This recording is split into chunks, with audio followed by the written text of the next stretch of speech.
Ученици и учители от 5 държави се събраха на весел празник в парк Кенана. Организатор бе училище Свети Климент Охридски, а гостите бяха от Италия, Турция, Португалия и Полша. Традиционният майски празник събра на Баница Серян ученици и родители.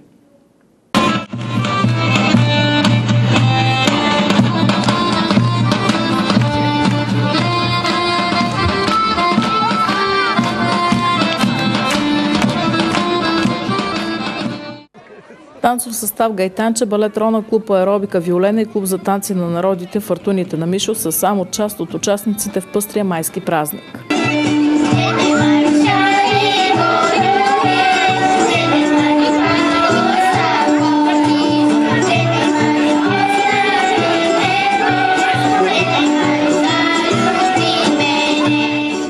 Традиционните за училище Климент Охридски пикници сред природата са съпроводени с благотворителен базар, на който учениците представят изработени от тях предмети или приготвени вкусни домашни ястия.